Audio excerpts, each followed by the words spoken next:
জানব মাশুক নবাসুদ কাশাশে طالب عاشق বেচারা নরসদ বাজায় ও মাবুদ গো এক ফোঁটা পানি দিয়েই বনিয়াদমকে বানায়া এই দুনিয়াতে কয়েকদিন ঘুরাইয়া ফিরাইয়া আমার অন্ধকার কবরে নিয়ে যাইবেন। এই দুনিয়াতে আর কাহাকেও থাকতে দিবেন না। ভাই বলি বন্ধুরে বলি কেউ তো আপন না। ভাবিয়া চিন্তা করিয়া দেখিলাম মাওলা ওই অন্ধকার কবরে আপনি ছাড়া কেহ আপন হবে না। ربنا آتنا في الدنيا حسنة وفي الآخرة حسنة وقنا عذاب النار رب ارحمهما كما ربياني صغيرا سبحان ربك رب العزة عما يصفون وسلام على المرسلين والحمد لله رب العالمين وعليكم السلام ورحمة الله وبركاته الحمد لله الحمد لله نحمده ونستعينه ونستغفره ونؤمن به ونتوكل عليه ونعوذ بالله من شرور أنفسنا من يهده الله فلا مضل له ومن يضلله فلا هادي له ونشهد أن لا إله إلا الله وحده لا شريك له ونشهد أن محمدا عبده ورسوله أما بعد فأعوذ بالله من الشيطان الرجيم بسم الله الرحمن الرحيم فأما من ثقلت موازينه فهو في عيشة راضية وأما من خفت موازينه فأمه هاوية وما أدراك ما هي نار حامية صدق الله العلي العظيم সবাই দুরূদ শরীফ পড়ি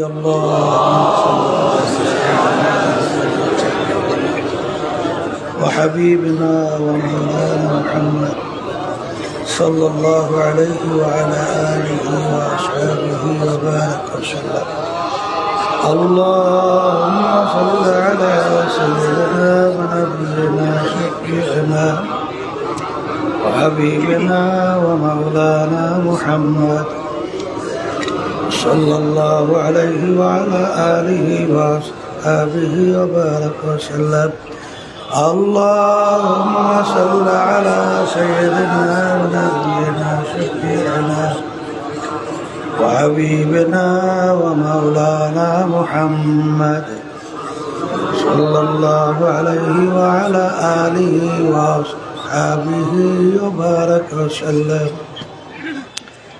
শুকরিয়া আদায় করতেছি মহান রব্বুল আলামিনের দরবারে রব্বুল আলামিন ফিতনা ফাসাদের যুগে দুনিয়ার সমস্ত কাজ থেকে বিরত রেখে উলামায়ে কেরামদের মজলিস, জাকিরিন, শাকিরিন, সাদিকিন, অনেক আল্লাহর খাস বান্দারাই মজলিসের মধ্যে আছে, যাদের সঙ্গে আমাদের জীবনের একটা সময় আল্লাহ রাব্বুল আলামিন কাটাবার সুযোগ করে দিছেন। শুকরিয়াতান সবাই বলি আলহামদুলিল্লাহ। লাইন শাকারতুম লাযীদান্নাকুম ওয়া লাইন কাফারতুম ইন্না আযাবী লাশাদীদ। আল্লাহ রাব্বুল আলামিন বলছেন, হে আমার বান্দা বান্দিরা, তোমরা যদি আমার পক্ষ থেকে নেয়ামত পাও, নেয়ামতের শুকরিয়া আদায় করো। যদি নেয়ামতের শুকরিয়া আদায় করো, তোমাদের উপরে নেয়ামত আমি আরো বাড়াইয়া দেব। আর নেয়ামত পাওয়ার পরে শুকরিয়া যদি আদায় না করো, নেয়ামত তো বাড়ানো হবেই না, বরঞ্চ শক্ত আযাব তোমাদের উপরে চাপাই দেওয়া হবে। অনেকের কানে মাহফিলের দাওয়াত পৌঁছার পরেও, অনেকের সুযোগ থাকা সত্ত্বেও মাহফিলে আসে নাই। আবার তালাশ করলে দেখবেন বহু দূর থেকে কষ্ট স্বীকার করে আমার অনেক ভাইরা এই মাহফিলে পাগলের মতো সইটা চলে আসছে। মান জাদ্দা ওয়াজাদা, যে যেই জিনিস পাওয়ার জন্য চেষ্টা করে ওই জিনিসে পাইয়াও যায়। দাদাজান আব্বাজান চরমনের জমিনে ঘুমাই আছে। আমার আব্বাজান বলতেন, দিনই মাহফিলে প্রথম থেকে শেষ পর্যন্ত থাইকা বাড়ি বিদায় হয়ে চলে গেলে আমল নামার মধ্যে কম পক্ষে হলেও 50 লক্ষ নেকি এর কম জমা হতেই পারে না। নিয়াত যাদের সহি, আল্লাহকে রাজি খুশির উদ্দেশ্যে যারা আসছেন, আল্লাহ রাব্বুল আলামিন তাদের আমল নামার মধ্যে লক্ষ লক্ষ নেকিও দান করবে। এত নেকি পাওয়া যাবে জানার পরেও আশেপাশে রাস্তাঘাটে, দোকানে, বাজারে, ঘরে অনেক আমার ভাইরা দুনিয়ার বিভিন্ন গল্পের মধ্যে লিপ্ত। কেউ টেলিভিশন সাইরা ড্যান্স গানের ভিতরে লিপ্ত, কেউ বিভিন্ন হারাম কাজে, টাসের আড্ডায়, জুয়ার আড্ডায়, মদের আড্ডায়। সুযোগ থাকা সত্ত্বেও তারা মাহফিলে আসে নাই। না আসার কারণ হিসাবে আমার আব্বাজান রহমাতুল্লাহি আলাইহি বলতেন, বুঝের অভাব। আর এই বুঝের জন্যই মাহফিলের ব্যবস্থা। আল্লাহ রাব্বুল আলামিনের কাছে দোয়া করেন, রব্বুল আলামিন আপনি আমাদেরকে দ্বীনের সহি বুঝদান করেন। হাদিসের মধ্যে আসছে, আল্লাহ রাসূল সাল্লাল্লাহু আলাইহি ওয়াসাল্লাম বলছেন, মায়ুরিদিল্লাহু বিহি খায়রান ইউফাক্কিহু ফিদ্দীন। আল্লাহ যাকে ভালোবাসেন, ইচ্ছা করেন, তাকে দ্বীনের সহি বুঝদান করে। পাশে একটা কথা মনে রাখা লাগবে, হেদায়েত কিন্তু কোনো পীরের হাতে নাই, কোনো বাবাদের হাতেও নাই, কোনো ওস্তাদ বা ওস্তাদদের ওস্তাদদের হাতেও নাই। হেদায়েত একমাত্র আল্লাহর হাতে। অনেকে মনে করে পীরের কাছে মুরিদ হয়েছি, বাবার দরবার আসা যাওয়া করি, যথেষ্ট। নাউজুবিল্লাহ।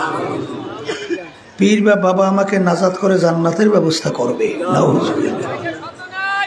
পীর কাকে বলে এইটা আমাদের বুঝতে হবে। পীর একটা ফার্সি শব্দ। এই ডাইন পাশে বাম পাশে হরেনের শব্দ একটু বাড়াও, স্টেজের পাশে। পীর একটা ফার্সি শব্দ, আরবিতে বলা হয় মুর্শেদ। বাংলা অর্থ হলো পথ প্রদর্শক। যে আপনাকে পথ দেখাবে সেই হইল পীর। ওই পথে চলা বা না চলার দায়িত্ব আপনার এবং আমার। আর মানজিলে মাকসুদে পৌঁছাবার মালিক হলো আল্লাহ। এখন একটা কথা মনে রাখা লাগবে, পীর বা মুরব্বী আপনাকে আমাকে যে পথ দেখাবে, নিজের মন গড়া পথ দেখাবার শক্তি কারো নাই।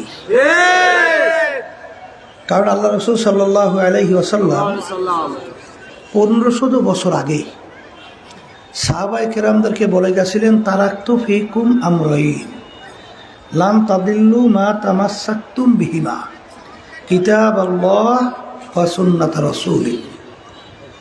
আল্লাহ রাসূল সাল্লাল্লাহু আলাইহি ওয়াসাল্লাম বলে গেছিলেন, হে আমার সাহাবারা কিয়ামত পর্যন্ত উম্মতেরা, তোমাদের কাছে আমি দুইটা জিনিস রেখে গেলাম, যদি মজবুত করে ধরতে পারো তোমরা ধ্বংস হবে না, জাহান্নামে যাবে না। একটা কোরআনুল কারীম আল্লাহর কিতাব, আর একটা আল্লাহর হাবিব সাহাবায়ে কেরাম মিল্লে সুন্নাহ। এক কথায় যেই পীর বা যেই মুরব্বী আমি বাড়াইতে কই ডাইন পাশ বাম পাশের হরেন স্টেজে, ও বাড়ায় দূরেরটা, কেউ আলোচনা বসবে তাই এক রকমের আওয়াজ কর। এই ডাইন পাশের বাম পাশের হরেনের শব্দ বাড়া, আর ওই বাহিরের শব্দ আর পিছনের শব্দ এই ডান পাশ বাম পাশে এক রকমের রাখো। পিছনের শব্দ যদি স্টেজ থেকে রিপ্লাই করে তাহলে তো সমস্যা হয়ে যাবে। তাই যেই কথা বলতে চাইছিলাম, কই এরা শব্দ বাড়ছে, এখন পর্যন্ত বাড়ছে, এই যে কই কথা শোনে, এই যে ডান পাশ বাম পাশে হরের শব্দ বাড়াইতে পেরেছে, বোঝে কথা না বোঝে। তাই যেই কথা বলতে চাইছিলাম, পীরের কাজ হলো কোরআন এবং হাদিস অনুযায়ী পথ দেখানো। ওই পথে চলা বা না চলার দায়িত্ব আপনার এবং আমার, আর উদ্দেশ্যে পৌঁছাবার মালিক হল আল্লাহ। কথা ঠিক কিনা? এখন আমার ভাইদেরকে বলবো, পর্দা আলে মা বোনদেরকে বলবো, বর্তমান 1500 বছরে এই যুগে আইসা আমার আব্বাজান রহমতুল্লাহি আলাইহি বলতেন, ইসলাম কেমন জানি হয়ে গেছে অন্ধের হাতি দেখার মতো। চাইর অন্ধ হাতি দেখার জন্য গেছে, ওরা তো চক্ষু দিয়ে দেখে নাই, হাত দিয়ে তোগাইয়ে বোগাইয়ে দেখছে। যে যেইভাবে পাইছে ওইভাবে মন্তব্য করছে। এক অন্ধ পাইছে হাতির সুর, মন্তব্য করছে লম্বা কাশির মতো মোটা হাতি। আর একজন হাতির পা পাইছে, হাতি খাম্বার মতো মোটা, কান পাইছে কুলার মতো চ্যাপটা, শরীর পাইছে ঘরের মতো। এখন ঝগড়া তো তৈরি হয়েছে না? চক্ষুওয়ালা ব্যক্তি বলতেছে, তোমরা কেউ ঝগড়া কইরো না, আসলে পূর্ণ হাতি তোমরা কেউ দেখো নাই, ওই চাইরো জিনিস মিললে তার নাম হইল হাতি। বর্তমানে ইসলাম বিভিন্ন কায়দায় কায়দায় এক এক কায়দায় এক এক ধরনের ইসলাম হয়েছে। কথা ঠিক না বেঠিক? এক শ্রেণী বর্তমানে বলতে চায় যে মেয়েদের নাকি পোশাকাদির ব্যাপারে কোনো রেস্ট্রিকশন নাই। জোরে বলেন না। অর্থাৎ পোশাকাদির ব্যাপারে বলে কোনো নিয়ম টিয়ম বলে কিছু নাই। একটু নাউজুবিল্লাহ করেন। তাইলে এটা সম্পূর্ণ কোরআনুল কারীমের সঙ্গে সাংঘর্ষিক হয় না? আল্লাহ রাব্বুল আলামিন পোশাকাদির ব্যাপারে কি বলছেন? লিবাসুত তাকওয়া যালিকা খায়র, পরহেজগারি লেবাস তোমাদের জন্য উত্তম। আমি বলছি না আল্লাহ? তাহলে পোশাকাদির ব্যাপারে কোনো রেস্ট্রিকশন আছে? আসতে কয়। আচ্ছা, আল্লাহ রাব্বুল আলামিন তার রাসূলকে দুনিয়াতে পাঠাইছে না? পাঠানোর কোনো কারণ আছে না নাই? আল্লাহ রাসূল সাল্লাল্লাহু আলাইহি ওয়াসাল্লাম কি বলছেন? বুইসতু মুআল্লিমান, আল্লাহ রাব্বুল আলামিন আমাকে পাঠাইছেন ওস্তাদ হিসাবে। তাহলে ওস্তাদ হইতে হইলে তার ছাত্র আছে না? সাহাবায়ে কেরামরা হইল তার ছাত্র। কথা ঠিকই না? এই সাহাবায়ে কেরামদের সংখ্যা প্রায় 100 থেকে 1.5 লক্ষের কাছাকাছি। কথা ঠিক? এখন আল্লাহ রাসূল সাল্লাল্লাহু আলাইহি ওয়াসাল্লাম ওস্তাদ হিসাবে আসছে, ছাত্র বানাইলেন সাহাবায়ে কেরামদেরকে। আর আল্লাহর হাবিব বলছেন আমার উম্মতদের ভিতরে 73টা দল হবে। এই 73 দলের ভিতরে একটা দল নাজাত পেয়ে জান্নাতে যাবে। এই হাদিস কিন্তু সহিহ হাদিস, মিশকাত শরীফের ভিতরে আসছে, তিরমিজি শরীফের মধ্যে আসছে। আল্লাহ রাসূল সাল্লাল্লাহু আলাইহি ওয়াসাল্লাম বলছেন, আমার উম্মতের ভিতরে 73 দল হবে। আমার আগের নবীর উম্মতদের ভিতরে 72 দল ছিল, 71 72। আমার উম্মতের দল হবে 73। এখানে কিন্তু হিন্দু, খ্রিস্টান, ইহুদি, বৌদ্ধ, অন্যান্য ধর্মাবলম্বী এই সব মিল্লা কিন্তু 73 দল না। যারা আল্লাহ রসুলকে নবী মানছে, আল্লাহর উপরে ঈমান আনছে, এদের ভিতরে দল হবে 73টা। এই 73 দলের মধ্যে আল্লাহ রসুল সাল্লাল্লাহু আলাইহি ওয়াসাল্লাম বলছেন, মা আনা আলাইহি ওয়া আসহাবি, আমি এবং আমার সাহাবারা যেই পথ, যেই মত, যেই নীতি আদর্শ, যেই সূরা সিরাত আকীদার মধ্যে আছে, কিয়ামত পর্যন্ত যারাই এই নিয়মে থাকবে তারাই নাজাত পেয়ে জান্নাতে যাবে। কথা ঠিক না? আল্লাহ রাসূল সাল্লাল্লাহু আলাইহি ওয়াসাল্লাম হাদিসের ভিতরে সাহাবায়ে কেরামদেরকে ব্যাপারে বলছেন, আমার প্রত্যেকটা সাহাবী কান্নুজুম, ইকতাদাইতুম ইহতাদাইতুম। সমুদ্রের ভিতরে যখন নাকি নাবিক জাহাজ চালায়, সমুদ্রের পথ যখন ভুলে যায়, তখন তারকার দিকে তাকাইয়া তখন নাবিক জাহাজ চালায়, পথ ঠিক করে। তোমরা যখন জাহান্নাম জান্নাতের রাস্তা হারায় ফেলবে, তখন তোমরা কিভাবে জান্নাতে যাবে, জাহান্নাম থেকে কিভাবে বাঁচবে? আল্লাহ রাসূল সাল্লাল্লাহু আলাইহি ওয়াসাল্লাম বলেন, আমার যে কোনো এক সাহাবী অনুকরণ করবে তো সোজা রাস্তা পাইয়া জান্নাতে যাবে। কথাটা কি আমার? কোন পীর, মুফতি, মুহাদ্দিসের? আল্লাহ রাসূল সাল্লাল্লাহু আলাইহি ওয়াসাল্লাম বলছেন, আমি শুনাইছি। কথা ঠিক কিনা? লেবাসুত তাকওয়া যালিকা খায়র, পরহেজগারি লেবাস তোমাদের জন্য উত্তম। কেউ যদি পোশাকাদির ব্যাপারে বলে রেস্ট্রিকশন নাই, সম্পূর্ণ কোরআন এবং হাদিস ইসলামের বিরোধী। কথা ঠিক কিনা? আর সবচেয়ে আফসোসের কথা হলো, সাহাবায়ে কেরামদের ইতিহাস পড়লে দেখবেন তারা কখনোই সমাজের সঙ্গে পরিবর্তিত হইতো না, তারা সমাজকে পরিবর্তন ঘটাইতো। কথা কয় না? যেমন একটা উদাহরণ, বাদশাহ দাওয়াত করছিল সাহাবায়ে কেরামদের এক জামাতকে। সেই দেশের ভিতরে সবচেয়ে ঘৃণিত কাজ ছিল খাওয়ার পরে প্লেট পরিষ্কার করে খাওয়া, সবচেয়ে ঘৃণিত। বাদশার মেহমান সবচেয়ে ঘৃণিত কাজটা যদি করে তার মেহমানরা, বাদশা সমাজে মুখ দেখাতে পারে? মুখ দেখাতে পারে? এখন বাদশা অনুরোধ করতেছে সাহাবায়ে কেরামদেরকে যে আমরা তো জানি আপনার খাওয়ার পর তো প্লেট পরিষ্কার করে খান, এটা আমাদের দেশের সবচেয়ে ঘৃণিত।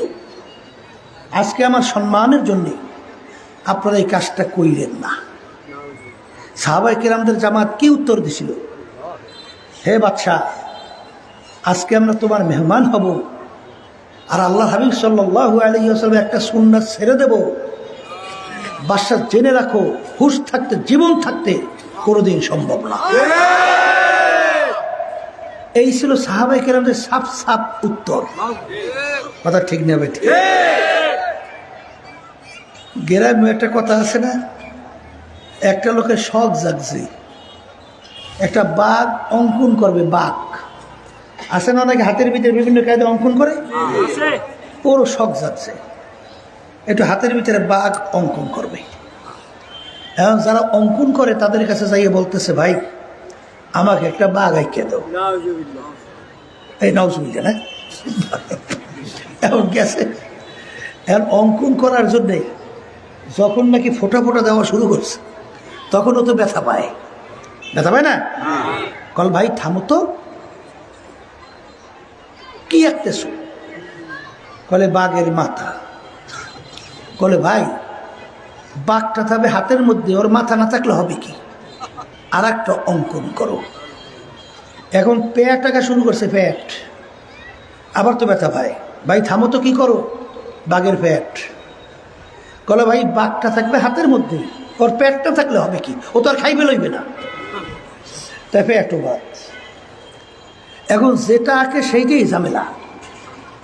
এখন শেষ পর্যন্ত সব একটা অঙ্কন করতে দেয় না, বলে এখন বাঘ আঁকো।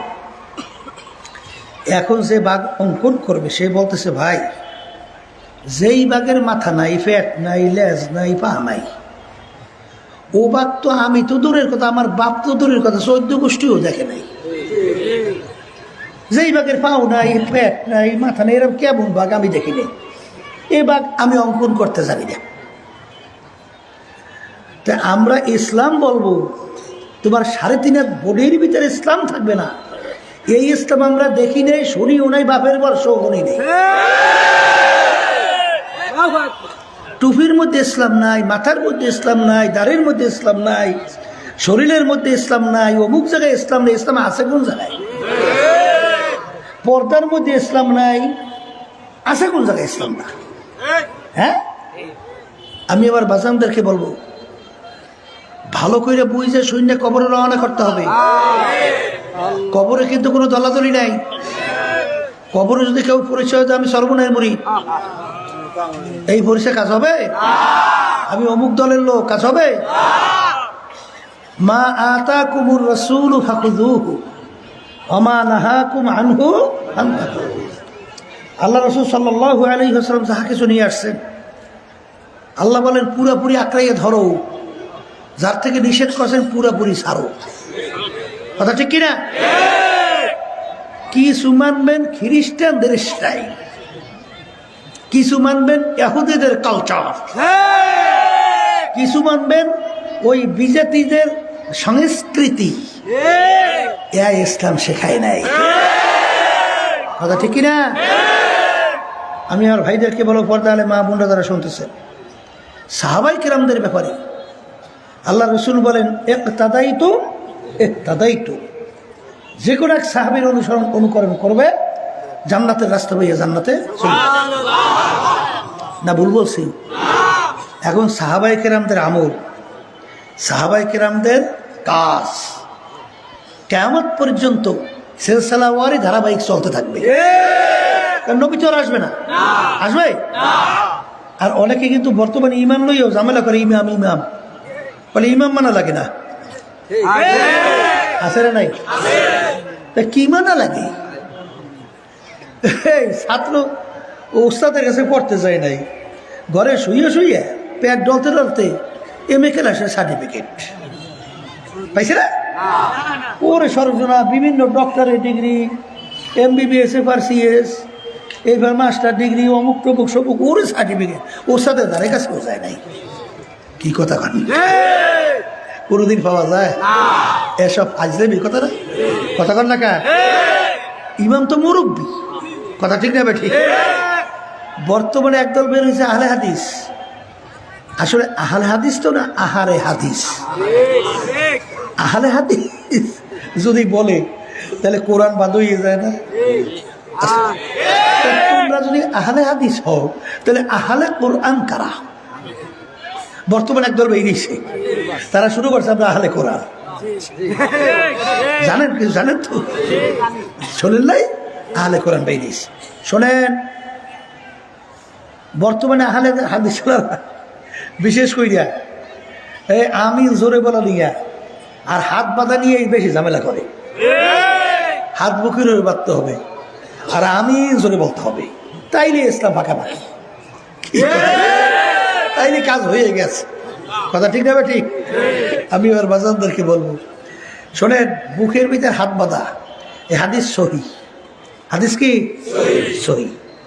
আবার নাভির নিচে হাত বাঁধা এ হাদিসও সহি। এখন বলেন তো, যে এই দুই হাদিসের আমল নামাজের ভিতরে একসঙ্গে কিভাবে আপনি আমল করবেন? তাই নামাজের ভিতরে আপনি দাঁড়াইয়া কতক্ষণ একবার নিচে একবার উপরে, একবার নিচে একবার উপরে, তো না হাদিস সহি তো? কথা কথা সহি না? এখন এই দুই হাদিসের তাতবিক দেওয়ার জন্যে, সামঞ্জস্যতা তৈরি করার জন্যে ইমাম লাগবে না? কথা কয় না? শোনেন, আমরা ইমাম মানে ইমামুল আযম আবু হানিফা রাহমাতুল্লাহি আলাইহি। তিনি কে তা জানেন? তিনি একজন তাবি। তিনি কি তাবি? বুঝেন তো? সরাসরি ইমামুল আযম আবু হানিফা সাহাবায়ে কেরামদেরকে দেখছে, তাদেরকে বলা হয় তাবি। কথা ঠিক না ঠিক? তাহলে সাহাবায়ে কেরামরা কিভাবে আমল করছেন এটা তো সরাসরি ইমামুল আজম আবু হানিফা রাহমাতুল্লাহি আলাইহি দেখছে। কথা ঠিক না? এই যারা আহলে হাদিস দাবি করে ওদের কয়টা হাদিস মুখস্থ আছে? একটা হাদিস সনদ সহ বলতে পারবে? একটা হাদিস পারবে? কথা কয় না। আর ইমামুল আজম আবু হানিফা রাহমাতুল্লাহি আলাইহি তার থেকে 6 থেকে 7 লক্ষের মতো হাদিস তার শুধু মুখস্থই ছিল। কথা বুঝেন না কিছু? হ্যাঁ, দেখেন এই 2 হাদিসের ভিতরে তাকবীর কিভাবে দেয়। মহিলাদের সতর হলো বুক, নামাজের ভিতরে মহিলার হাত বাঁধবে বুকের উপরে, আর পুরুষদের সতর হইল নাভির নিচ। পুরুষরা নাভির নিচে বাঁধবে নামাজের ভিতরে হাত। কি দোনো হাদিসের আমল হইল কি হইল না? আসতে কয়। তাই তুমি একটা টাইনে টুইনে ওই হাদিসের আমল করবে কিনা?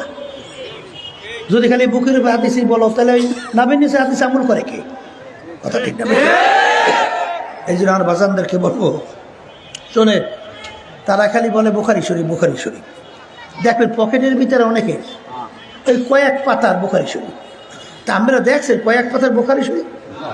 বুখারী শরীফে 30 পারা, এতে বিশাল কান্দে করে নেওয়া লাগে। তা বুখারী শরীফের পকেট আইলে কেন? কি কথা জোরে বলে, কথা ঠিক না? আমি আমার ভাইদেরকে বলবো, পর্দা আলে বাবুনদেরকে বলবো, গেছিলাম গোপালগঞ্জ। সেখানে যাওয়ার পরে এক মসজিদের মধ্যে শুনতেছি, হুজুর এই মসজিদটা হলো মুসল্লি ভাতা দেয়। মুসল্লি ভাতা, মুসল্লি ভাতা বোঝেন নাই? যারা নামাজ পড়ে তাদেরকে বলে নামাজের পর টাকা দেয়, মানে ওখানে নামাজ পড়তে গেলে তাহলে তাদেরকে টাকা দেয়। আলে হাদিস। আচ্ছা বলেন তো, নামাজ হইলে আপনার আমার দায়িত্ব, সেখানে আমি নামাজ পড়লে ও টাকা দেবে, ঠেকটা বাজছে কি? বুঝতে হবে এটা একটা সম্পূর্ণ ষড়যন্ত্র। ইহুদি নাসারা খ্রিস্টানরা মুসলমানদের ভিতরে ডিভাইডেড তৈরি করার জন্য এই ধরনের মিশন নিয়ে কাজ করতেছে। মুসলমানরা যেন একত্রিত না হতে পারে।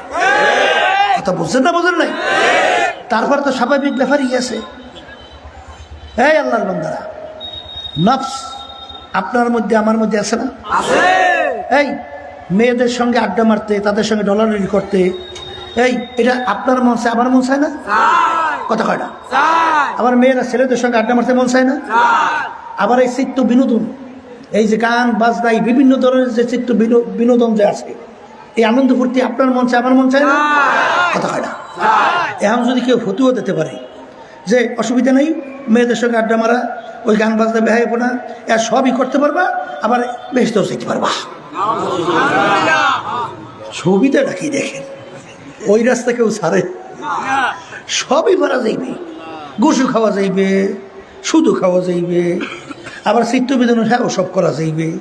আবার আমাদের তো মূল উদ্দেশ্য জাহান্নাম থেকে বাইসা বেহেশতে যাওয়া, তাও যাওয়া যাইবে।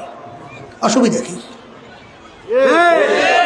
গেছিলাম ওইটা হচ্ছে যে এমনের ইতি আছে না, জায়গাটা ভুলে গেছি। যাও, সেখানে যাওয়ার পর শুনছি বর্তমানে এক পীর মেইদিস,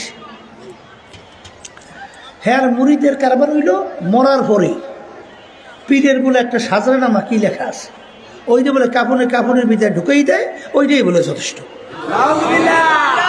আর কিছু লাগবে না। কায়দাটা বলছে বাজার, যদি এতই সহজ হইতো তা আল্লাহ রাসূল সাল্লাল্লাহু আলাইহি ওয়াসাল্লাম তার কলিজার টুকরা সন্তান ফাতেমা রাদিয়াল্লাহু তাআলা আনহা তাকে দুনিয়ায় থাকা অবস্থায় ইঙ্গিত করে বলছিলেন, ইয়া ফাতেমা তুনকিজি নাফসাকি মিনান নার, হে ফাতেমা দুনিয়ায় থাকা অবস্থায় নিজে আমল করো, জাহান্নামের আগুন থেকে বাঁচো। ও ফাতেমা, এরপরে অন্ধকার কবরে যাই আসো।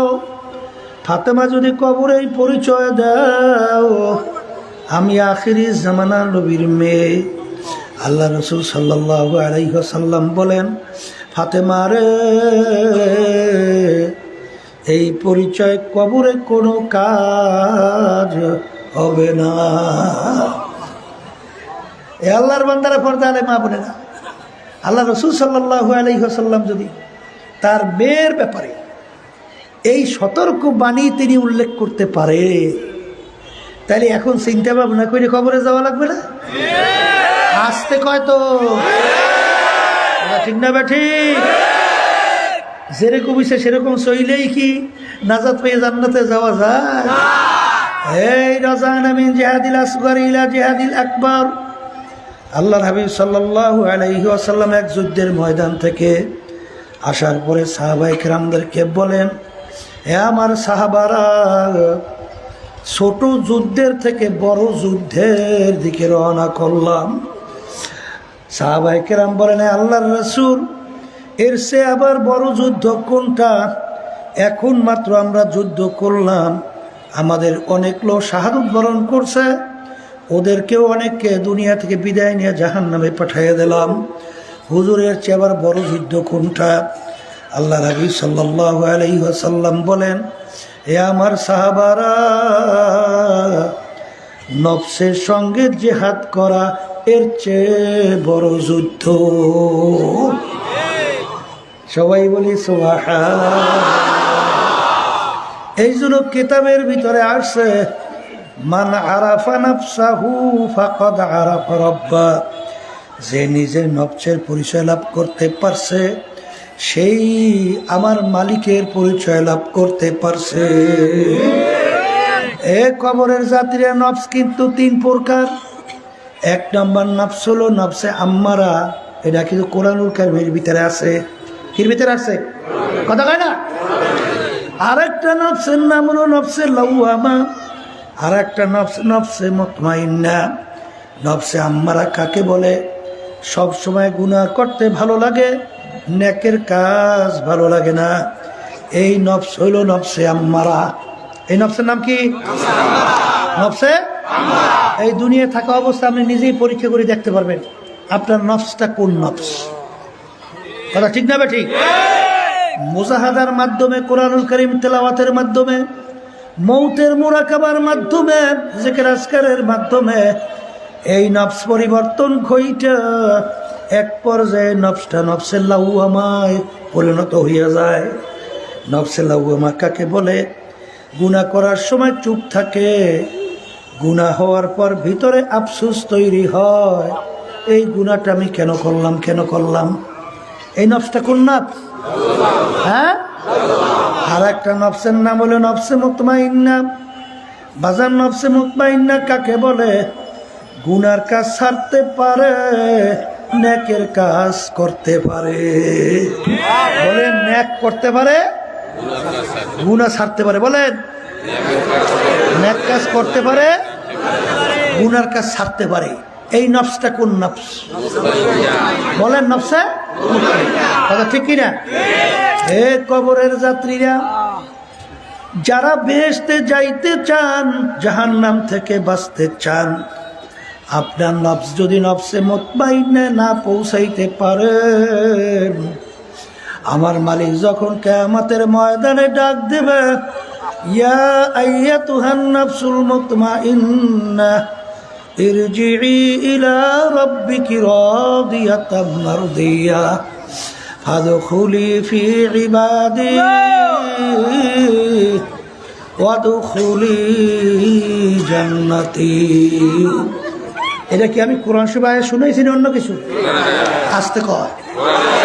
হ্যাঁ, আল্লাহ রাব্বুল আলামিন কোন নফসদেরকে ডাকবেন?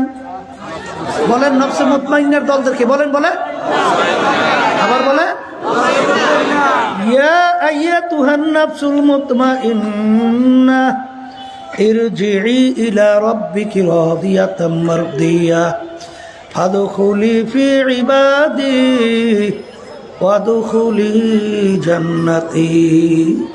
হে নফসে মুতমাইন্নার দলের আসো, তোমরা আমার বান্দা বান্দীদের কাতারের ভিতরে শামিল হয়ে যাও, এরপরে তোমরা আমার বেহেশতের ভিতরে ঢোকো। কাদেরকে ডাকবে? হ্যাঁ, নফসে মুতমাইন্নার ব্যাখ্যা কি দিয়েছিলাম? হ্যাঁ বলেন, নেকের কাজ করতে পারে, গুনার কাজ ছাড়তে পারে। এই আল্লাহর বান্দারা, বেহেশতে যাওয়ার জন্য আল্লাহ রাব্বুল আলামিন শর্ত লাগাইছেন না দুইটা? কয়টা? ইন্নাল্লাযীনা আমানু ওয়া আমিলুস সালিহাত। ঈমান নেক কাজ। বলেন আবার কোন? তাহলে ইমান নেক কাজ দুইটা লাগবে বেহেশতে যাওয়ার জন্য। ইমান বলা হয় বিশ্বাস, নির্ভেজাল, তিন জিনিসের সমন্বয়, মুখে স্বীকার করা, হুবহু অন্তরে বিশ্বাস, কাজে প্রমাণ করে দেখানো। এই তিন জিনিসের সমন্বয়, তার নাম কি? এই ঈমান থাকতে হবে নির্ভেজাল। আল্লাহ রাসূল সাল্লাল্লাহু আলাইহি ওয়াসাল্লাম বলেন, আখলিস দীনাকা ইয়াকফিকা আমালুল কলিল। তোমাদের ঈমান যদি নির্ভেজাল হয়, স্বচ্ছ হয়, এই তাহলে তুমি অল্প নেক আমল করবো তো জান্নাতে চলে যাবা। ঈমান হওয়া লাগবে কি? নির্ভেজাল, স্বচ্ছ। কথা ঠিক কিনা? এই আল্লাহর বান্দারা, পর্দার মা বোনেরা, অনেক বাজানদেরকে বলি, আমরা এখনো বলি, কেউ রাগ করবেন না। এক শ্রেণী আমার বাজানরা কিন্তু স্বাধীনতা পাইয়া, ক্ষমতার বলে, টাকার বলে, সম্মানের বলে, দুনিয়ামুখী মানব রচিত তন্ত্রমন্ত্র যারা রাজনীতি করে, বাস্তবায়ন করতে চায়, তাদের সঙ্গে জড়াইয়া দল করেন। কথা কয় না? আছে না নাই? শোনেন, আমার বাজানদেরকে বলছি, আল্লাহ রাব্বুল আলামিন বলছেন, ওয়াজতানিবুত তাগুত, তোমরা তাগুত থেকে পরহেজ করো, তাগুত থেকে বাইচে থাকো। হ্যাঁ, তাগুত কাকে বলে? মানব রচিত তন্ত্র মন্ত্র, কুফরি, তাগুতের ভিতরে একটা বড় তাগুত। কথা ঠিক কিনা? তাদের সঙ্গে আপনি জড়াইয়া দল করেন, ঠিক না? দল করার পরে এখন আমার বাজানদেরকে বলবো যে আপনারা নফসে ওই ঈমানকে মজবুত না কইরা আর নেক আমল না কইরা যদি বেহেশত থেকেও যাইতে চান, তাহলে কোনোদিন যাওয়া যায় না। তাহলে কোরআনুল কারীম আয়াত উল্টো হয়ে যায় না? এটা কোনোদিন যাওয়া যায় না। তাহলে ঈমানকে নির্ভেজাল করতে হবে, আর নেক আমল করতে হবে। আর ঈমান নির্ভেজাল বলছিলাম যে ঈমানের ভিতরে কোনো থাকতে পারবে না, ভেজাল থাকতে পারবে না। যেমন আমরা যখন কালিমা পড়ছি, কি বলছি? লা ইলাহা ইল্লাল্লাহ, লা মাকসুদা ইল্লাল্লাহ, লা মাতলুবা ইল্লাল্লাহ, লা মাহবুবা ইল্লাল্লাহ, লা মাশউকা ইল্লাল্লাহ, লা ইলাহা ইল্লাল্লাহ। কথা ঠিক না বেঠিক? এই ঈমানকে নির্ভেজাল আমরা বলছি যে সমস্ত ক্ষমতার মালিক কাকে বলছি? আল্লাহ। এটা ঈমান না? আচ্ছা কয়, এটা ঈমান না? আইন দেওয়ার মালিক কাকে বলছি? আল্লাহ। আল্লাহকে ঈমান না? কিন্তু কেউ যদি মনে করেন আইন দেওয়ার মালিক জনগণ, ঈমান কি ভেজাল না নির্ভেজাল? সর্বনাইতে মনে আছে একটা ছেলে, আমাদের খুব মহব্বতী পরিচয়, এই আওয়ামী লীগ করে। এখন ওয়াইসে আমাকে বলতেছে, হুজুর আমরা তো সব বিষয়ই আল্লাহকেই, আমরা সব বিষয় তার হুকুম অনুযায়ী চলি, মানি, কিন্তু হুজুর রাষ্ট্র পরিচালনার ব্যাপারে আমরা একটু এই নিয়মটা মানি, এতে কোনো অসুবিধা আছে? আমাকে বলতে আছে। আমি বললাম যে অসুবিধা আছে কি, শোনো, ঈমান থাকবে না। বলে তাকি, বলে সব বিষয় আমার আল্লাহ পারে, আর রাষ্ট্র পরিচালনার ব্যাপারে আমার আল্লাহ অপারক। কথা বুঝেন নাই? বুঝে গেছি। ওর কথা অনুযায়ী আল্লাহ রাষ্ট্র পরিচালনার ব্যাপারে অপারক। কথা কয় না? ঈমানকে থাকবে? ঈমান থাকবে? এই জন্য আমার ভাইদেরকে বলবো, ঈমান হওয়া লাগে নির্ভেজাল। কি এই যে প্রচলিত গণতন্ত্র, যেটা বিএনপি লালন করে, government of the people, by the people, for the people, এক কথায় বুঝতে চায় সমস্ত ক্ষমতার মালিক বলে জনগণ। এইটা বিএনপি কিন্তু এটা বাস্তবায়ন করতে চায়, আওয়ামী লীগ এইটা বাস্তবায়ন করতে চায়, জাতীয় পার্টি এইটাই বাস্তবায়ন করতে চায়। কথা ঠিক কি না? আর আমরা মুসলমান কি বলি? By the Allah, for the Allah, of the Allah. সমস্ত ক্ষমতার মালিক আল্লাহ, আইন দেওয়ার মালিক আল্লাহ, সব কিছুর মালিক আল্লাহ। কথা ঠিক কিনা? এই জন্য আমার বাজানদেরকে বলবো, আগে ঈমানকে নির্ভেজাল করেন, তাইলে নামাজ পড়ছে তো কাজে লেগে যাবে, রোজা রাখছেন তো কাজে লেগে যাবে, ভালো কাজ কাজে লাগার জন্য ঈমান স্বচ্ছ হওয়া লাগবে, নির্ভেজাল হওয়া লাগবে। আবু তালেবের চেয়ে আল্লাহর হাবিবের সবচেয়ে বেশি সহযোগী, তাকে সবচেয়ে বেশি প্রহারা দিয়ে লালন পালন করা দ্বিতীয় কেউ আছে? কন্ত আছে কিনা? আবু তালেব বেহেশতে যাবে না? যাওয়ার কারণটা কি? ঈমান না থাকার কারণে তার আমলের কোনো মূল্য না। এক শ্রেণী আমার বাজানরা কিন্তু কোন লাইনে আছেন, কোন পথে আছেন আল্লাহই ভালো জানে। কারণ আমরা ভুল বুঝি না, আপনারা ভুল বুঝেন তাও জানি না। ওদিকে নামাজ পড়ে কপালে দাগ পড়াইছেন, ওদিকে হাজির হইয়া আসছেন, ওদিকে তাসবিহ মাওলার জিকির করেন, আর মানব রচিত কুফরি তন্ত্রমন্ত্র আপনি লালন করেন, সেইটির সাথে জড়াই আপনি দল করেন, তারপর সেইটা আপনি বাস্তবায়ন করবেন। তাহলে আপনার নামাজের মূল্যটা কি আছে? এই রোজার মূল্যটা আপনার কি আছে? সর্বক্ষেত্রে আপনার আইন দেওয়ার মালিক মনে করতে হবে আল্লাহ, ক্ষমতার মালিক আল্লাহ। এই জন্য আল্লাহ রাব্বুল আলামিন কোরআন কারিমে বলেন নাই, কি বলছেন? ওয়া মান লাম ইয়াহকুম বিমা আনজালাল্লাহ ফাউলাইকা হুমুল কাফিরুন ফাউলাইকা হুমুজ জালিমুন ফাউলাইকা হুমুল ফাসিকুন।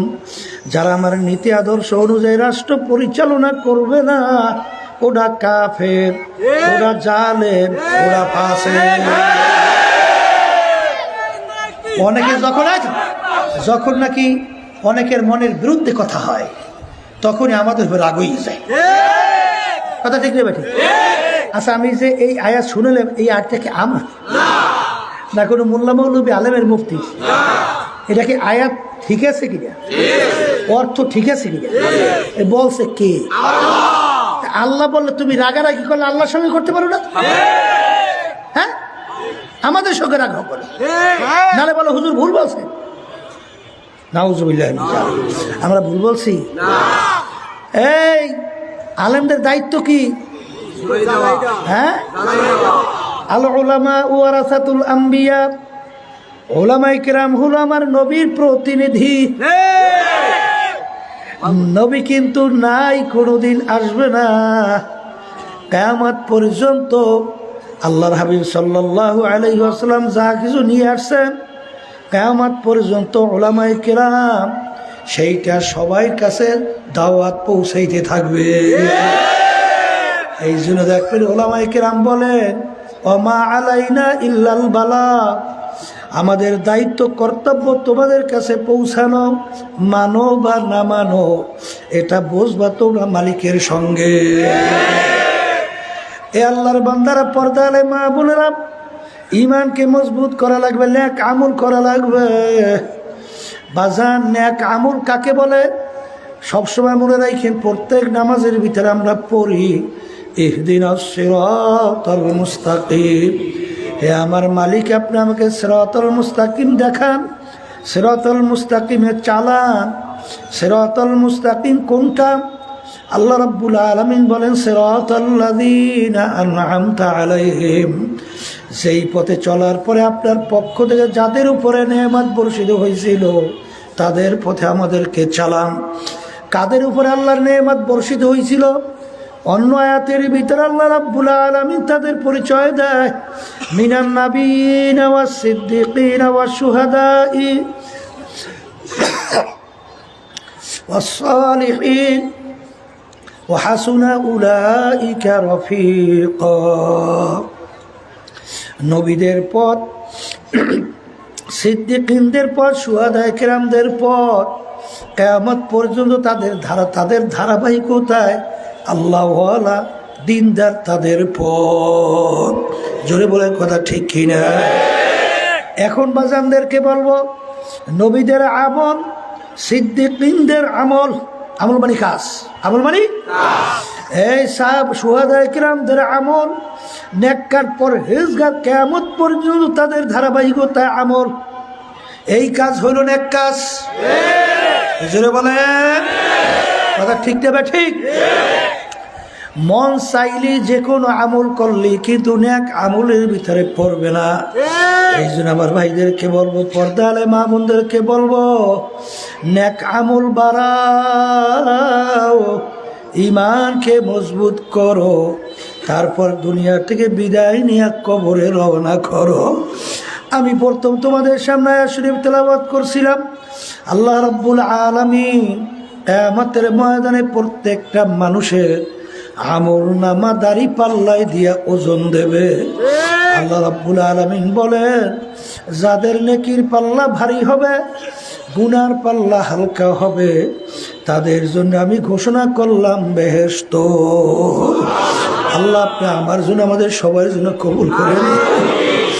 আল্লাহ রাব্বুল আলামিন বলেন, কিয়ামতের ময়দানে আমি যখন আমলনামাদারি পাল্লাই দিয়ে ওজন দেব, যাদের নেকির পাল্লা হালকা, গুনার পাল্লা ভারী হয়ে যাবে, তাদের ব্যাপারে আমি ফেরেশতাদেরকে বলবো, ফাকুল্লুহু, এই ফেরেশতারা ওদেরকে বান্ধ,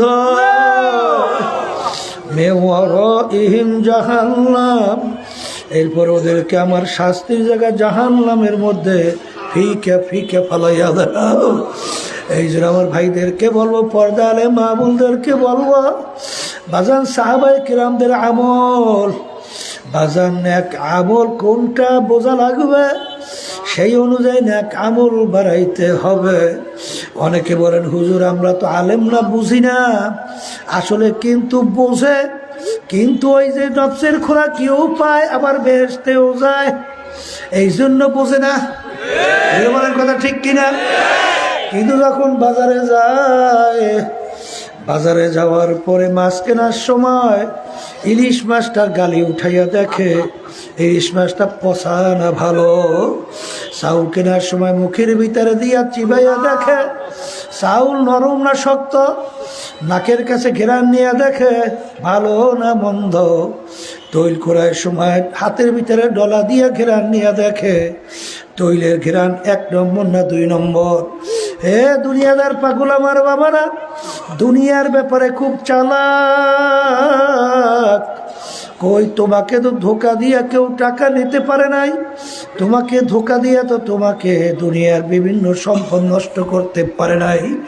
কিন্তু আখিরাতের ব্যাপারে হুজুর বুঝি না, কারণ সবসময় মনে রাখো ওই হাদিস, আল্লাহ রাসূল সাল্লাল্লাহু আলাইহি ওয়াসাল্লাম বলছেন, আমার উম্মতদের ভিতরে 73 দল হবে, এর ভিতরে 72 দল ধ্বংসপ্রাপ্ত হইয়া জাহান্নামে চলে যাবে, একটা দল শুধুমাত্র নাজাত পাইয়া জান্নাতে যাবে। আল্লাহর হাবিব বলেন, মা আনা আলাইহি ওয়া আসহাবি, আমি এবং আমার সাহাবারা যেই পথ, যেই মত, যেই নীতি আদর্শ চূড়া, যেই সিরাতের মধ্যে আছি, যারাই থাকবে তারাই নাজাত পাইয়া জান্নাতে চলে যাবে। এই জন্য আমার বাজানদেরকে বলবো, পর্দা আলে মা বোনদেরকে বলবো, নেকের পাল্লা ভারী করতে হবে, বাজান ইমানকে মজবুত করতে হবে। আর সামনে, আমাদের সামনে রমজান মাস আসতেছে। বাজান আমার আব্বাজান রহমাতুল্লাহ আলাই বলতেন, দুনিয়ার যে কোনো কাজের একটা উপযুক্ত সময় আছে। যেমন কাপড় ব্যবসায়ী, তার ব্যবসার উপযুক্ত সময় রমজান মাস।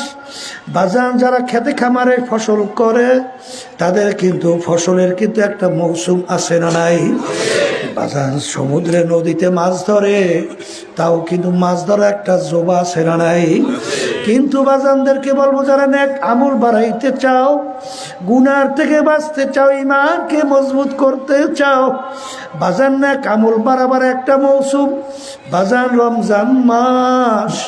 কারণ আমরা এশার নামাজ ফরজ পড়লাম, হারে এখন যদি 70 বার এশার নামাজ ফরজ আদায় করো, যেই পরিমাণ সব তোমার আমল নামাজ জমা হবে, রমজান মাসে একবার যদি এশার ফরজ আদায় করো, এরকম 70 ফরজের সমান সওয়াব আল্লাহ এক ফরজে তোমার আমল নামায় দান করবে। আল্লাহর বান্দারা, আমরা এই সময় একটা ফরজ আদায় করলে যেই পরিমাণ সব আমল নামায় জমা হবে, রমজান মাসে একটা সুন্নাত যদি তুমি আদায় করো, বাজান ফরজের সমান সব আল্লাহ রাব্বুল আলামিন আমল নামায় দান করবে। এ কবরের যাত্রীরা, রমজান মাসের ভিতরে এমন একটা রাত্রি, যেই রাত্রি সম্পর্কে আল্লাহ রাব্বুল আলামিন বলছেন, খায়রুম মিন আলফি শাহরিন, 1000 মাসের চেয়ে উত্তম। হাজার মাস হিসাব করলে দেখা যায় 83 বছর 4 মাস হয়। 83 বছর 4 মাস বয়স পাওয়ার লোকের সংখ্যাও তো কম। জোরে বলেন কথা ঠিক কিনা? 83 বছর 4 মাস পর্যন্ত আপনি যদি 24 ঘন্টার জন্য ইবাদতের ভিতরে লিপ্ত থাকেন, যেই পরিমাণ সওয়াব পাবেন, ওই রমজান ওই একটা রাত্রিতে তার চেয়ে বেশি সওয়াব আমল নামায় জমা হয়। বাজার এই রাত্রিটা রমজান মাসের মধ্যেই আছে। কোন মাসে? যেটাকে সবে কদর বলা হয়। এই জন্য ইমানের একটা অংশ হলো সবে কদর তালাশ করা। জোরে বলেন কথা ঠিক না ঠিক? আমার বাজানদেরকে বলবো, পর্দা আলে মা বোনদেরকে বলবো, এই যে তরিকা শোনেন, তরিকা মানে রাস্তা। বাজান কোন রাস্তা? আমাদের এই চরমনের তরিকার নাম হইল চিস্তিয়া সাবিরিয়া। এই চিস্তিয়া সাবিরিয়ার তরিকার মধ্যে আল্লাহর কুতুবেরা কোরআন এবং হাদিসের ভিতর থেকে বাইসা বাইসা তোমার আমার জন্য 5টা ঔষধ রাইখা গেছে। আমার আব্বাজান বলতেন, দাদাজানের কথা শুনছি, আর দাদাজান বলতেন তোমরা ঠিক মতো পালন করে দেখো। আমি আল্লাহর রহমতের ভরসা করে বলতে পারি, দিন আর দিন তোমাদের ঈমান মজবুত হবে, নেক আমল বাড়তে থাকবে, অর্থাৎ নেক আমল করার আগ্রহ পয়দা হবে। বাজান দাদাজান রহমাতুল্লাহ আলাইহি বলতেন, বাজান যদি কোনো পরিবর্তন না আসে আমাদেরকে গালি দিও, কিন্তু আজ পর্যন্ত কোনো আল্লাহর বান্দা বান্দিরা আল্লাহর কুতুবদেরকে কেউ গালি দিতে পারে না। আমি কিছুদিন আগেও গেছিলাম সিলেটে, আরে সেখানে দেখলাম ওই যে কালো ডাকাত চরমনাইতে মুজাহিরা দাওয়াত দিয়ে নিয়ে আসছিল। বাজার এত এই কায়দার চেহারা আমার জীবনে আর কোনো দিন দেখি নাই। এরকম মোজ ঘুরাইয়া কানের ভিতর দিয়ে রাখছে, ওদিকে বাজার চুল প্রায় কান্দা পর্যন্ত লম্বা, ওদিকে শরীরের ভিতরে পোশাক তাও কালো, পরনে তাও কালো, গায়ের ভিতরে তাও কালো, ওদিকে চেহারাও কালো, চক্ষুদের এরকম বড় বড়। বাজার তাকাইয়া দেখি এরকম দৃশ্যের চেহারা খুব কম দেখছি, দেখি নাই। কিন্তু চরমনাইয়ের ময়দানে আসার পরে আল্লাহ এখন সেদিন কেন দেখা হইল, তাকাইয়া দেখি কান্দে আর বলে হুজুর। এখন দেখতে মনে হয় একজন আল্লাহ বলি হয়ে গেছে। এখন হুঁশ থাকতে নামাজ ছাড়ে না, আহারে হুঁশ থাকতে আল্লাহর হুকুম ছাড়ে না, আল্লাহর হাবিবের তরিকা অনুযায়ী চলা ছাড়ে না। বাজান রে, উত্তরবঙ্গে গেছিলাম বাজান, সেখানে এই ফ্যাসিস্ট সরকার, আওয়ামী লীগ সরকার বাংলাদেশে প্রায় তো মাহফিল বন্ধ করিয়া পুরি করিয়া শুরু করছিল। উত্তরবঙ্গে আমার মাহফিল করতে দেবে না। একজন প্রভাবশালী ব্যক্তি সে বলতেছে চরমনাই পীর সাহেব হুজুরের মাহফিল আমি করাবই। সে ক্ষমতা বলে মাহফিলের ব্যবস্থা করলো, করার পরে সে বক্তৃতা দিতেছে, কলে চরমনাই কি জিনিস পরিচয় দেয়। সে বলতেছে, আরে আমাকে চরমনাই মুজাহিদরা দাওয়াত দিয়ে যখন চরমনাইয়ের ময়দানে নিল, আমার জীবনের সর্বপ্রথম আমি পশ্চিমে সেজদা দিছি চরমনাইয়ের ময়দানে। এর আগে জীবনে আমি সেজদাই দেই নাই। তাইলে বাজানদেরকে বলবো, বাজান চরমনাইয়ের তরিকা তোমার যদি ভালো না লাগে, আমাদের উদ্দেশ্য হলে ইমানকে মজবুত করা লাগবে, নেক আমল বাড়ানো লাগবে, চোখে পানি কলম নরম কইরা দুনিয়ার থেকে বিদায় নিয়ে কবরে যাওয়া লাগবে।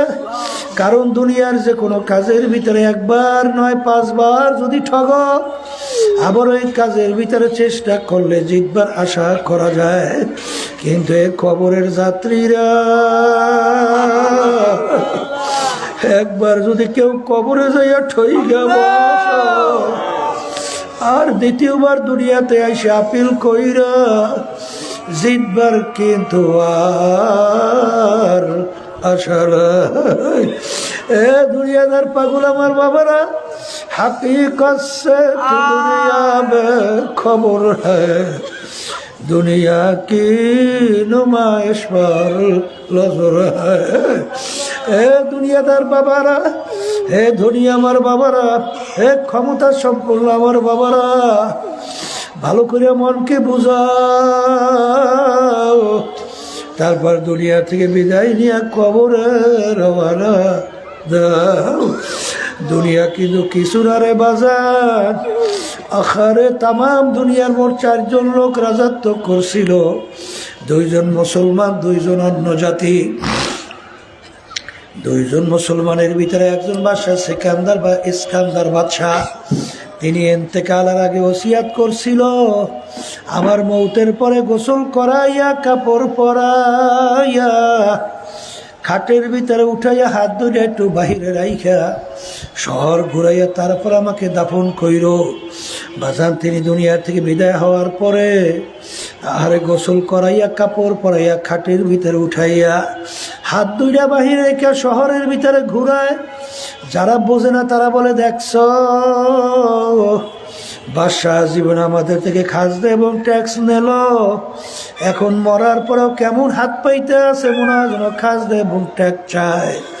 বিজ্ঞ আলেমরা বলো, বোকারা তোমরা তো বোঝো নাই, বাদশাহ সিকান্দার ইন্তেকালের আগে ওসিয়াত করছিল মৌতের পরে হাত বাহিরে রেখে ঘুরাইয়া দাফন করার জন্যে। তিনি তামাম দুনিয়ার মানুষকে বুঝাতে চায়, হে তামাম দুনিয়ার মানুষেরা, আমি বাদশাহ সিকান্দারের মতো এত বড় বাদশাহ মনে হয় দ্বিতীয় আর কেউ হইতে পারবি না। তামাম দুনিয়ার বাদশাহী করলাম, কিন্তু আমি যখন কবরে রওনা করলাম, একেবারে 2টা খালি হাত দিয়ে কবরে রওনা করলাম, আর কিছুই নিতে পারলাম না। এই জন্য আমার ভাইদেরকে বলবো, পর্দা আলে মাহবুবদেরকে বলবো, মাঝে মাঝে একটু চক্ষু বন্ধ করিয়া দুনিয়া সম্পর্কে মোরাকাবা করো। এ দুনিয়াদার পাগল আমার বাবারা, কিয়ামতের ময়দানে হারে একজন আর একজনকে প্রশ্ন করবে, ভাই কাম লাবিস না, আমরা দুনিয়ার ভিতরে কতদিন ছিলাম? একজনে উত্তর দেবে, লাবিস না ইয়াওমান আও বাউযাইয়াও, একদিন অথবা একদিনের কিছু অংশ মনে হয় ছিলাম। আর একজনে বলবে, না না না, আরে যারা হিসাব রাখছে তারাই বলতে পারবে, কিন্তু আমার তো মনে হয় ফাসআলিল আদ্দিন, যারা হিসাব রাখছে তারাই বলতে পারবে। আমার তো মনে হয় ঘরের এক দরজার থেকে ঢুকলাম, অন্য দরওয়াজা থেকে বের হইয়া আসলাম, ঢুকলাম বের হইলাম, এরকম তো মনে হয়। এক দুনিয়াদার পাগল আমার বাবারা, একটু মাঝে মাঝে চক্ষু বন্ধ করো, একটু মোরাকাবা করো, একটু পিছনের দিকে তাকাইয়া দেখো, আখারে মনে হয় যেন সব কালকের ঘটনা। ওদিকে আয়নার সামনে যখন চেহারার দিকে তাকাই, দেখি কাঁচা দাড়িগুলা পাইকা গেল, আখারে দাঁতগুলো পইরা গেল। কত লোক নিয়ে একসঙ্গে বাজারে বাজার করলাম, চায়ের টেবিলে চা খাইলাম, গল্পের টেবিলে গল্প করলাম, এখন বাজারে যাইয়া দেখি সেই লোকগুলোকে আর দেখা যায় না। এ দুনিয়াদার পাগল আমার বাবারা, এই ক্ষণস্থায়ী জিন্দগির পিছনে পইরা যারা স্থায়ী জিন্দগি ধ্বংস করবা, তারা কবরের ভিতরে কি অবস্থায় থাকবা? আমি বলি নাই, কোনো পীর মোল্লা মৌলবী বলে নাই, আল্লাহর হাবিব সাল্লাল্লাহু আলাইহি ওয়াসাল্লাম বলেন, কবরের ভিতরে নাফরমান এই অবস্থায় থাকবে। আরে সমুদ্রের ভিতরে কেউ যদি পইরা যায়, সমুদ্রের তুফানে তার মাথা একবার নিচের দিকে নিয়ে যায়, আবার বাঁচার জন্য মাথা উপরের দিকে উঠায়, আবার তুফানে তার মাথা নিচের দিকে নিয়ে যায়, আবার উপরে মাথা উঠাইয়া একটু উপরে ঢেলো ঢেলো তাকায়, আমাকে উপর থেকে কেউ একটু ধরেনি।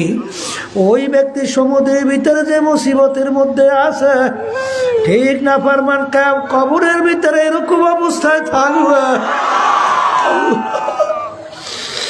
উপরের দিকে তাকাইয়া আরে কে যায়, আখারে জাহান্নামের আগুনে জ্বলতে জ্বলতে আমার কলিজাটা কয়লা হয়ে গেছে।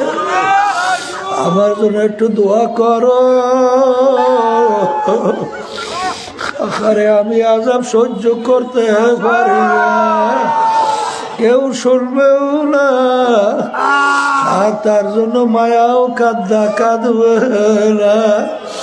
এই জন্য আমার বাজানদেরকে বলবো, পর্দা আলেম মা বোনদেরকে বলবো, বাজান কোরআনুল কারীম এখন আমাদের মাঝে আছে। আজ পর্যন্ত কেউ কোরআনুল কারীম ভুল বের করতে পারে নাই।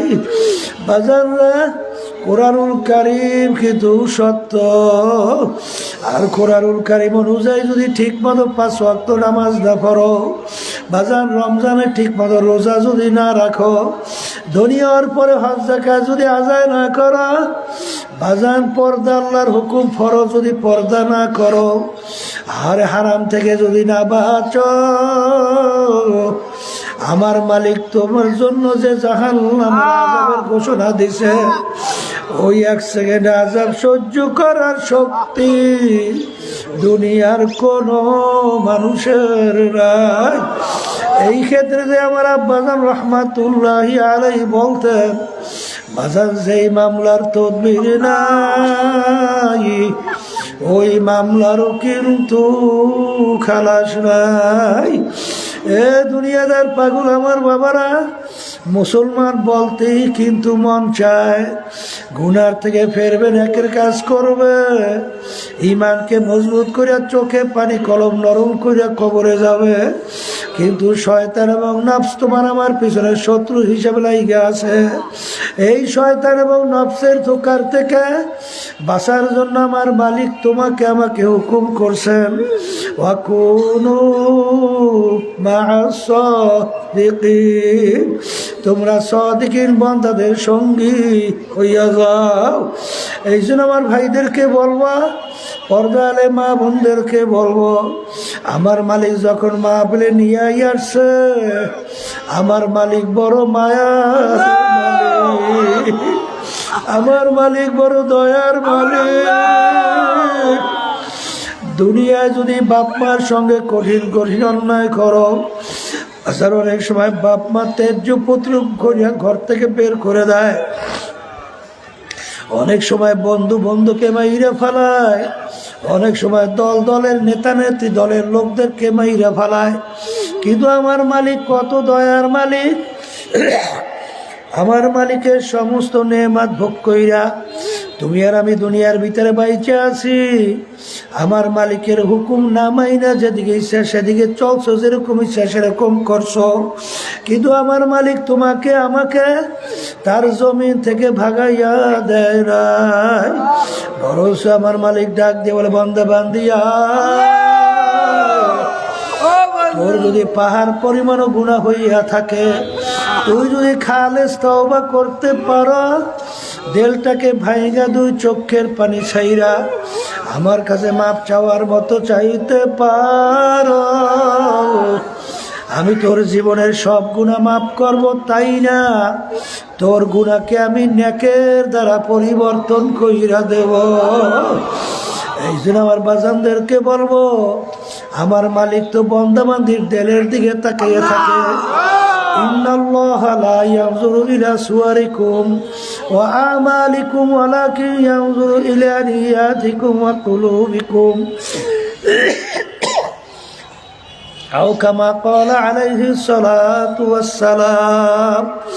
আল্লাহ নবী সাল্লাল্লাহু আলাইহি ওয়াসাল্লাম বলে, আল্লাহ রাব্বুল আলামিন শুধুমাত্র তোমার আমার বাহ্যিক আমলের দিকে তাকাইয়া থাকেন না, তোমার আমার দিলের দিকে তাকাইয়া থাকে। বাজান দিলের ভিতরে কারো দুনিয়ার কোনো নিয়াত থাকলে পরিবর্তন ঘটাইয়া দিলটাকে খালি কইরা আমার মালিকের দরবারে মাপ চাও। আমার মালিক তো অপেক্ষায় থাকে কখন বান্দাবান্দি আমার কাছে মাপ চাইবে, আর আমি বান্দাবান্দিকে মাফ করব। মাপ চাইতে দেরে আমার মালিক তোমাকে আমাকে মাফ করতে দেরি করবে। দুনিয়াদার পাগল আমার বাবারা, দুনিয়ায় একটু মাঝে মাঝে একটু চক্ষু বন্ধ করে মুরাকাবা করো, বাজারে একটু পেটে পেটের ভিতরে ব্যথা করলে সহ্য করা যায় না, মাথা ব্যথা করলে সহ্য করা যায় না, একটা পিটান দিলে সহ্য করা যায় না। কিন্তু আমার বাজানদেরকে বলবা, পর্দালে মা বোনটা যারা শুনতেছেন, বাজান দুনিয়ার আগুনের চেয়ে 70 গুণ তেজের আগুন, জাহান্নামের আগুন। আমি বলি নাই, কোনো পীর মুফতি মুহাদ্দিস বলে নাই, আল্লাহ রাসূল সাল্লাল্লাহু আলাইহি ওয়াসাল্লাম বলছেন।